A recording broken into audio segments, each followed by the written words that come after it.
ರಾಜಕೀಯಕ್ಕೆ ಎಂಟ್ರಿ ಕೊಡ್ತಾರಾ ತಿಮ್ಮಾರೋಡಿ? ಎಂಎಲ್ಎ ಚುನಾವಣೆಗೆ ಸ್ಪರ್ಧೆ ಮಾಡ್ತಾರಾ? ಬೆಳ್ತಂಗಡಿ ಶಾಸಕರಾಗ್ತಾರಾ ಮಹೇಶ್ ತಿಮ್ಮಾರೋಡಿ?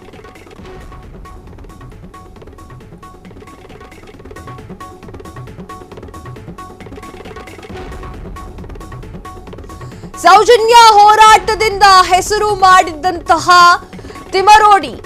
ತಿಮ್ಮಾರೋಡಿ ಹೆಸರು ಈಗ ಬೆಳ್ತಂಗಡಿಯಲ್ಲಿ ಪಾಪ್ಯುಲರ್ ಆಗಿದೆ.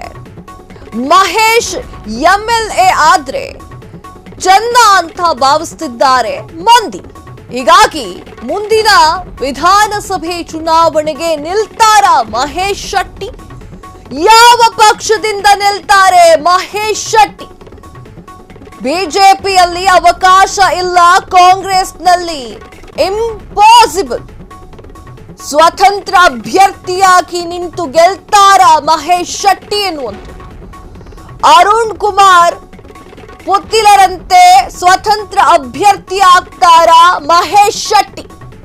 2013 ಎಲೆಕ್ಷನ್ ನಲ್ಲಿ ನಾಮಿನೇಷನ್ ಹಾಕಿ ಹಿಂಪಡೆದಿದ್ದಂತಹ ಮಹೇಶ್ ಶೆಟ್ಟಿ ಕಳೆದ ಲೋಕಸಭಾ ಚುನಾವಣೆಯಲ್ಲಿ ನೋಟಾ ಅಭಿಯಾನ ಮಾಡಿದ್ದಂತಹ ಮಹೇಶ್ ಶೆಟ್ಟಿ.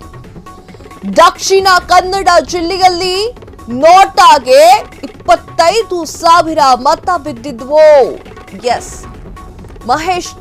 ಮಹೇಶ್ ಶೆಟ್ಟಿ ತಿಮ್ಮಾರೋಡಿ ಅವರು ರಾಜಕೀಯಕ್ಕೆ ಎಂಟ್ರಿಯನ್ನ ಕೊಡ್ತಾರಾ ಎನ್ನುವಂತಹದ್ದು ಈಗ ಪ್ರಶ್ನೆ ಎದ್ದಿದೆ. ಎಸ್, ಹೌದು, ಸೌಜನ್ಯ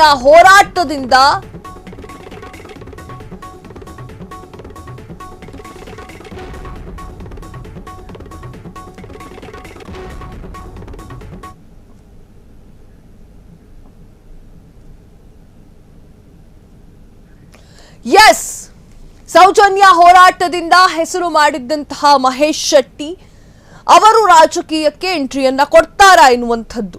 ಎಸ್, ಇದರ ಬಗ್ಗೆ ಮಾತನಾಡಲಿಕ್ಕೆ ಹಿಂದೂ ಜಾಗರಣ ವೇದಿಕೆಯ ಅನಿಲ್ ಕುಮಾರ್ ಅವರು ಇದ್ದಾರೆ.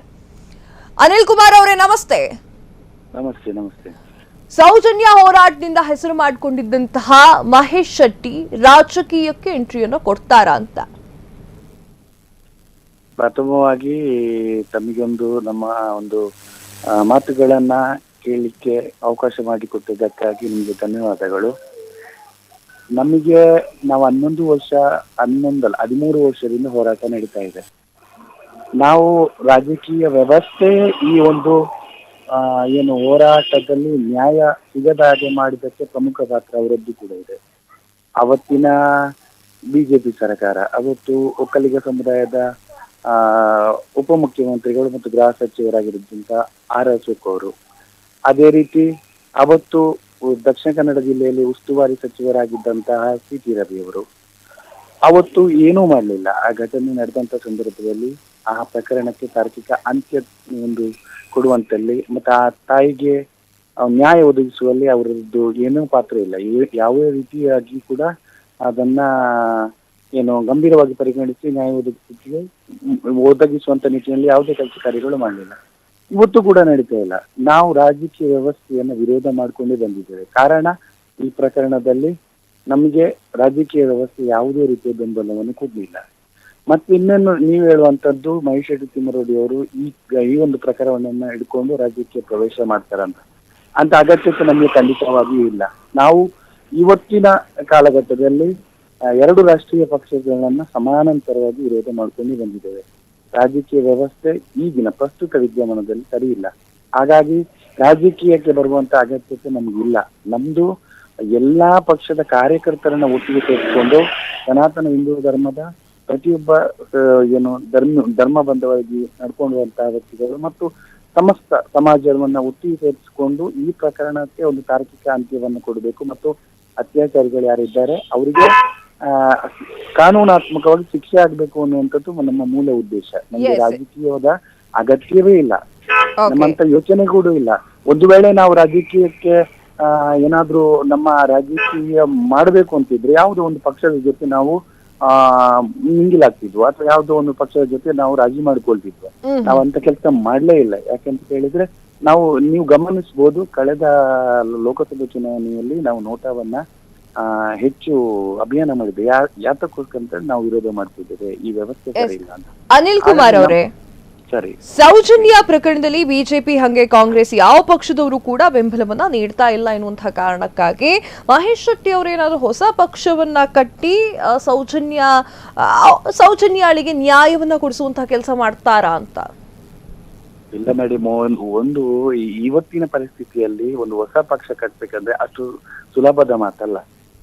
ಇವತ್ತಿನ ರಾಜಕೀಯ ಯಾವ ರೀತಿ ಇದೆ ಅಂತ ಹೇಳಿದ್ರೆ, ಹಣದ ಹೊಳೆ ಹರಿಸಬೇಕಾಗಿದೆ. ಇವತ್ತು ಚುನಾವಣೆಯಲ್ಲಿ ಸ್ಪರ್ಧೆ ಮಾಡಬೇಕಾದ್ರೆ ನಾವು ಕಳೆದ 13 ವರ್ಷಗಳಿಂದ ಬಡವರು ಸೇರಿಕೊಂಡು ಮಾಡ್ತಾ ಇರತಕ್ಕಂಥ ಹೋರಾಟ, ಇದಕ್ಕೆ ಯಾವುದೇ ರೀತಿಯ ಆರ್ಥಿಕವಾದ ಬೆಂಬಲ ಯಾರು ಕೊಡ್ತಾ ಇಲ್ಲ.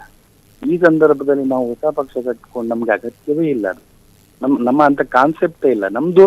ಈ ಪ್ರಕರಣ ಒಂದು ಏನ್ ನಡೆದಿದೆ, ಅಲ್ಲಿ ಅತ್ಯಾಚಾರ ಆಗಿದೆ, ಕೊಲೆ ಆಗಿದೆ, ಅದಕ್ಕೆ ಅತ್ಯಾಚಾರ ಮಾಡಿದವ್ರು ಯಾರು ಮತ್ತೆ ಅವರನ್ನ ರಕ್ಷಣೆ ಮಾಡಿದವರು ಅವರಿಗೆ ಶಿಕ್ಷೆ ಆಗಬೇಕು ಅನ್ನುವಂತ ಒಂದೇ ಒಂದು ಉದ್ದೇಶ. ನಮ್ಗೆ ರಾಜಕೀಯದ ಆಸಕ್ತಿಯೂ ಇಲ್ಲ, ಅಗತ್ಯತೆಯೂ ಇಲ್ಲ.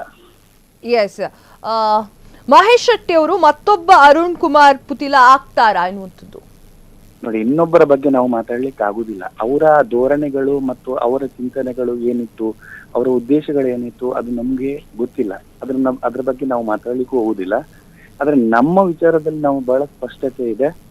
ನಮಗೆ ಏನು ರಾಜಕೀಯದ ಆಸಕ್ತಿ ಇಲ್ಲ. ರಾಜಕೀಯವಾಗಿ ಸ್ಪರ್ಧೆ ಮಾಡುವಂಥದ್ದು ಅಥವಾ ರಾಜಕೀಯವಾಗಿ ಬೆಳೆಯುವಂಥದ್ದು ಯಾವುದೇ ರೀತಿಯಾದಂತ ಯೋಚನೆ ನಮ್ಮಲ್ಲಿ ಇಲ್ಲ. ಇದು ಬಹಳ ಸ್ಪಷ್ಟವಾಗಿ ಹೇಳುವಂತ ಮಾತು. ಯಾವುದೇ ಕಾರಣಕ್ಕೂ ರಾಜಕೀಯದ ವಿಚಾರಧಾರೆ ಇಲ್ಲ. ನಮ್ಮ ಹೋರಾಟ ಏನು ನಡೀತಾ ಇದೆ, ಎಲ್ರೂ ಬೆಂಬಲ ಕೊಡಿ ಅನ್ನುವಂಥದ್ದನ್ನು ವಿಜ್ಞಾಪನೆ ಮಾಡ್ತಾ ಇದ್ದೇವೆ.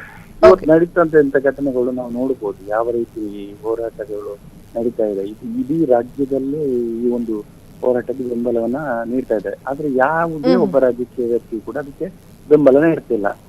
ಹಾಗಾಗಿ ನಾವು ಅವರನ್ನ ಗಮನ ಕೂತ್ಕೊಳ್ಳುವುದಿಲ್ಲ. ಅದರ ಅಗತ್ಯವೂ ನಮಗೆ ಇಲ್ಲ. ಬಹಳ ಸ್ಪಷ್ಟವಾಗಿ ಹೇಳ್ತೇವೆ. ಹೋರಾಟದ ಮುಖಾಂತರ ನಾವು ನ್ಯಾಯವನ್ನ ಕೇಳ್ತಾ ಇದ್ದೇವೆ ಮತ್ತು ಕಾನೂನಾತ್ಮಕವಾಗಿ ಹೋರಾಟವನ್ನು ಕೂಡ ಮುಂದುವರಿಸ್ತೇವೆ. ಓಕೆ, ಹಿಂದೆ ಕೂಡ ಅವರು ಎಲೆಕ್ಷನ್ಗೆ ನಿಂತು ನಾಮಿನೇಷನ್ ವಾಪಸ್ ತಗೊಂಡಿದ್ದಾರೆ. ಸೊ ಈಗ ಸೌಜನ್ಯ ಪ್ರಕರಣವನ್ನ ಮುಂದಿಟ್ಟುಕೊಂಡು ಎಲೆಕ್ಷನ್ ನಿಲ್ತಾರಾ ಅಂತ ಹೇಳಿ ಎಷ್ಟು ಮಟ್ಟಿಗೆ ಈ ಒಂದು ಸೌಜನ್ಯ ಪ್ರಕರಣ ರಾಜಕೀಯ ಲಾಭ ಆಗಬಹುದು ಅನ್ನುವಂಥದ್ದು? ಅಲ್ಲಲ್ಲ, ಯಾರು ಹೇಳಿದ್ದು ವಾಪಸ್ ತಗೊಂಡಿದ್ದಾರೆ ಅಂತ? ತಗೊಂಡಿದ್ದಾರಲ್ಲ. ಇಲ್ಲ, ಅವರು ಒಮ್ಮೆ ಸ್ಪರ್ಧೆ ಮಾಡಿದ್ದಾರೆ. ಅಂದ್ರೆ ರಾಜಕೀಯ ಅಂತಂದ್ರೆ ಅವ್ರಿಗೆ ಭಯಾನ ಅಂತ ಹೇಳಿ? ಭಯ ಅಲ್ಲ, ಅದ್ರ ಬಗ್ಗೆ ಏನು ಒಂಥರ ಇವತ್ತಿನ ಪರಿಸ್ಥಿತಿಯಲ್ಲಿ ಅದು ಸರಿಯಾದ ವ್ಯವಸ್ಥೆ ಇಲ್ಲ. ಅದೊಂಥರ ಕೊಳಚೆ ವ್ಯವಸ್ಥೆಯಲ್ಲಿದೆ ರಾಜಕೀಯ. ನಿಮ್ಮ ಒಂದು ನೋಟಾ ಅಭಿಯಾನ ಲೋಕಸಭಾ ಎಲೆಕ್ಷನ್ ನಲ್ಲಿ ಫ್ಲಾಪ್ ಆಯ್ತಾ ಅಂತ? ಇಲ್ಲ ಸರ್, ನಾವೇನು ಗೊತ್ತಾ, ನಾವು ಜನರಿಗೆ ವಿನಂತಿ ಮಾಡುವುದಷ್ಟೇ. ಅಂತಿಮವಾದ ತೀರ್ಮಾನ ಜನರದ್ದು. ಅದು ನಾವು ಪ್ರಯತ್ನ ಮಾಡ್ಬೋದು. ಇವತ್ತು ಯಾರೋ ಒಬ್ಬ ರಾಜಕೀಯ ವ್ಯವಸ್ಥೆಯನ್ನ ಬದಲು ಮಾಡ್ತೇನೆ ಅಂತ ಹೊರಟವರು ಅದೊಂದು ಪ್ರಯತ್ನ, ಅಥವಾ ಸಮಾಜವನ್ನ ಸುಧಾರಣೆ ಮಾಡ್ತೇವೆ ಎನ್ನುವಂತದ್ದೊಂದು ಪ್ರಯತ್ನ, ಅಥವಾ ಭ್ರಷ್ಟಾಚಾರ ಮುಕ್ತವಾದ ವ್ಯವಸ್ಥೆಯನ್ನು ನಿರ್ಮಾಣ ಮಾಡ್ತೇವೆ ಅಂತ ಹೇಳುವಂತದ್ದೊಂದು ಪ್ರಯತ್ನ. ಅದೇ ರೀತಿ ನಮ್ದು ಒಂದು ಪ್ರಯತ್ನ. ಆ ಪ್ರಯತ್ನದಲ್ಲಿ ಜನ ಮನ್ನಣೆ ಕೊಟ್ಟಿದ್ದಾರಾ ಅಥವಾ ಗೌರವಿಸಿದ್ದಾರಾ ಅಥವಾ ಬೆಂಬಲ ಕೊಟ್ಟಿದ್ದಾರಾ ಅದು ಸೆಕೆಂಡರಿ ಆಗ್ತದೆ. ಪ್ರಯತ್ನ ಒಂದು ಪಟ್ಟಿದ್ದೇವೆ. ಅದು ನಮ್ಗೆ ಏನಾಗಿದೆ ಅಂತ ಕೇಳಿದ್ರೆ, ಕೆಲವೊಂದು ಕಡೆಗಳಲ್ಲಿ ಅವರವರದೇ ಪಕ್ಷದ ವಿಚಾರಧಾರೆ ಇರ್ತದೆ, ಕೆಲವು ಸಿದ್ಧಾಂತಗಳಿರ್ತವೆ, ಕೆಲವು ವ್ಯಕ್ತಿಗಳಿರ್ತಾರೆ. ಆ ಸಂದರ್ಭದಲ್ಲಿ ಅವರವರ ಆ ಪಕ್ಷಕ್ಕೆ ಅಥವಾ ವ್ಯಕ್ತಿಗೆ ಬೆಂಬಲ ಕೊಟ್ಟಿರ್ಬೋದು. ಹಾಗನ್ ಮಾತ್ರಕ್ಕೆ ನಾವು ಸೌಜನ್ಯ ಹೋರಾಟದಲ್ಲಿ ಭಾಗವಹಿಸಲಿಲ್ಲ ಅಂತ ಹೇಳಲಿಕ್ಕೆ ಆಗುದಿಲ್ಲ. ಪಕ್ಷದ ಕಾರ್ಯಕರ್ತರನ್ನ ನಾವು ಅದಕ್ಕೆ ಒತ್ತಾಯ ಮಾಡ್ತೇವೆ. ನಾವು ವಿನಂತಿ ಅಷ್ಟೇ ಮಾಡಿದ್ದು. ಮುಂದಿನ ದಿನಗಳ ಆಂದೋಲನವೂ ಕೂಡ ಆಗ್ಬಹುದು. ಈಗ ಬೀಜ ಹಾಕಿದ್ದೇವೆ ಅಷ್ಟೇ. ಬೀಜ ಹಾಕಿದ ತಕ್ಷಣ ಫಲ ಬರಬೇಕು ಅನ್ನುವಂಥದ್ದು ಅಪೇಕ್ಷೆ ಪಡುವಂತದ್ದು ಸಮಂಜಸ ಅಲ್ಲ ಅಂತ ನನ್ನ ಅಭಿಪ್ರಾಯ. ಎಸ್, ಅನಿಲ್ ಕುಮಾರ್ ಅವರೇ, ನಿಮ್ಮೆಲ್ಲ ಮಾಹಿತಿಗಾಗಿ ಧನ್ಯವಾದಗಳು.